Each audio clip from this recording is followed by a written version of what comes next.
कोविड-19 के बढ़ते संक्रमितों की संख्या को देखते हुए आज दतिया में रात्रिकालीन कर्फ्यू लगा दिया गया है। इस वक्त की बड़ी खबर आपको बता दें, कोविड-19 के बढ़ते संक्रमितों की संख्या को देखते हुए रात्रिकालीन का कर्फ्यू लगा दिया गया है, जिसकी समय सीमा रात्रि 10 बजे से प्रातः सुबह 6 बजे तक होगी। कलेक्टर संजय कुमार ने आदेश करते हुए कोरोना वायरस क्राइसिस को लेकर कलेक्टर ने कलेक्ट्रेट भवन में जिले के अधिकारियों की बैठक ली।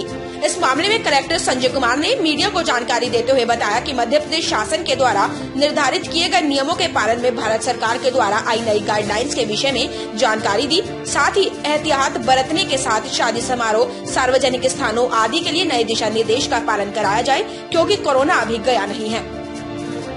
अभी कोविड-19 बीमारी गया नहीं है और पूरे देश में और मध्य प्रदेश में भी एक नई लहर के रूप में बढ़ता जा रहा है।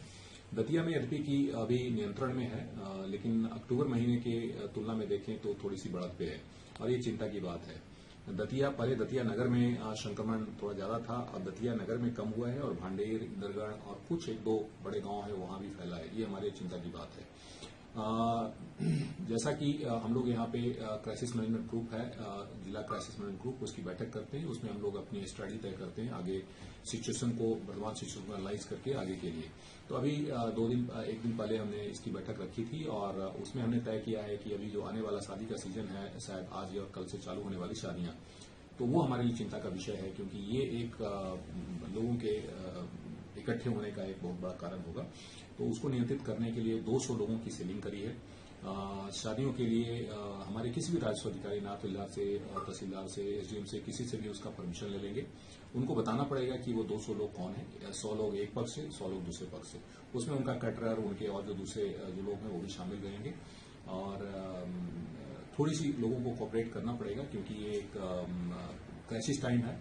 तो सामान्य स्थिति की शादी नहीं हो सकती। अगर कोई सामान्य स्थिति की करना चाहता है तो उसे इंतजार करना चाहिए, क्योंकि ये किसी एक व्यक्ति का विषय नहीं है। पूरे समाज एक ऐसा समय है जिसमें पूरे संसार में प्रॉब्लम है। हम यहाँ तक है कि कैटरर को भी ताकीद कर रहे हैं कि भाई आप 200 लोगों का ही खाना बनाएं। अगर कोई आपसे कहता है कि 1000 लोगों का खाना, तो आप तो इससे पूछें कि साहब ये कैसे होगा, इसमें तो प्रतिबंध है।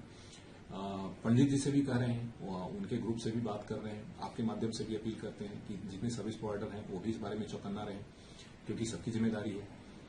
साथ में हमने मास्क नहीं पहनने वालों के अगेंस्ट एक ड्राइव किया है और बहुत सख्त कार्रवाई करेंगे। पिछले 2 दिन से ड्राइव चल रहा है। हमारी जो टीमें हैं वो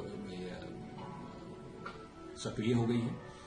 हम टीमों के माध्यम से मास्क बांट भी रहे हैं और हम 100 रुपए की पेनल्टी भी कर रहे हैं। इसके अलावा हम कुछ जितने भी दतिया जिले में स्वैच्छिक संगठन, सामाजिक संगठन या व्यापारिक संगठन है, किसी भी प्रकार का संगठन है, हम उनके संगठन शक्ति का इस्तेमाल करना चाहते हैं और उनकी भी हम बैठकें करके उनके जो पदाधिकारी हैं, हमसे उनसे आग्रह किया है कि सोसाइटी की तरफ से रिस्पॉन्ड करें और आप आइए, एक रोको टोको कोरोना भगाओ के नाम पे जिस संगठन की जैसी श्रद्धा हो, जैसी शक्ति हो, सामर्थ्य हो, उसके हिसाब से आप कुछ बैनर, कुछ झंडे ले करके चौक अपने सुविधा अनुसार टाइम पे विभिन्न चौक चौबारों पे, भीड़भाड़ वाले स्थानों पे, ऐसे स्थानों पे जहां लोग अधिक निकलते हैं, लोगों को रोकिए।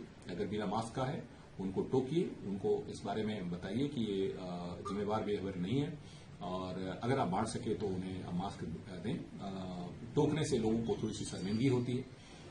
कई लोग तो अपने जेब से निकाल करके पहनने लगते हैं। जो नहीं लाते हैं उन्हें भी इस बात का फील होगा कि भाई आगे से वो लेकर के चले, क्योंकि किसी के द्वारा टोका जाना किसी को अच्छा नहीं लगता। तो हम भी उनको इस प्रकार से टीच करना चाहते हैं, उनकी जो भावनाएं हैं, ताकि वो थोड़ी सी पाबंदी उसमें आ जाए। इसके अलावा जो हमारी जो अपनी व्यवस्था है, डोर टू डोर सर्वे का हम फिर से एक बार एक मुहिम लेंगे। उससे भी थोड़ा प्रचार भी होता है और थोड़ा सा लोगों में, जब घर घर सरकारी लोग जाते हैं तो एक इलाम भी होता है, वो भी करेंगे। प्रचार वाहन हमने सारे नगरीय क्षेत्रों में एक प्रचार वाहन लगाया है। सभी ग्रामीण क्षेत्रों में जनपद के माध्यम से एक प्रचार वाहन लगाया है, ताकि आईसी की एक्टिविटी सरकार की ओर से जब हम हिदायतें देते हैं तो लोगों में गंभीरता का एहसास होता है। जब हमारी तरफ से एफर्ट्स कम होता है तो लोग सोचने शुरू होते हैं कि साहब कोई बोल नहीं रहा है, तो शायद स्थितियां सामान्य हो गई। जो हमारे हॉस्पिटल की व्यवस्था है वो अभी उसमें कोई दिक्कत नहीं है। ऑक्सीजन की सप्लाई और जो दूसरे साजो सामान है वो पर्याप्त है। तो एसएच स्थिति पूरी तरह से नियंत्रण में है, आगे भी नियंत्रण में रहे और अभी जो थोड़ी सी बढ़त हुई है वो कम हो जाए, ऐसा प्रयास है। अपने आसपास की हर छोटी बड़ी खबर देखने के लिए हमारे चैनल पुलिस ब्यूरोक्रेट्स न्यूज को बेल आइकन दबाकर सब्सक्राइब करें, जिससे आपको हर खबर समय से मिलती रहे। अधिक जानकारी के लिए हमसे संपर्क करें। हमारे कॉन्टैक्ट नंबर हैं 9039011886 एवं 9770229999।